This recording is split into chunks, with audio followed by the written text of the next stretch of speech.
Hello, in this video I'm gonna show you how to invert mouse scroll direction on Mac. To do that, go to the system settings by going to Apple logo, then system settings.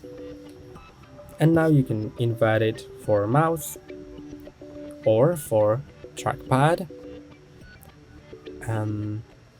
So for mouse it's gonna be here, natural scrolling. Natural scrolling is inverted compared to Windows. So in Windows, when you scroll down, the content goes up, and when you scroll up, the content goes down. When you have natural scrolling on Mac enabled, then when you slide your finger up, then the content will go up and down will go down.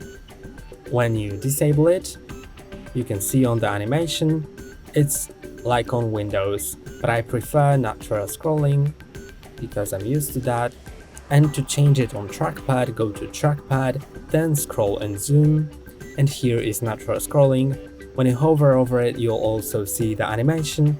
When you scroll through 2 fingers up, then the content will go up, and when you disable it, then when you scroll 2 fingers up, then the content will go down. That's all for today. Don't forget to like and subscribe. See you next time.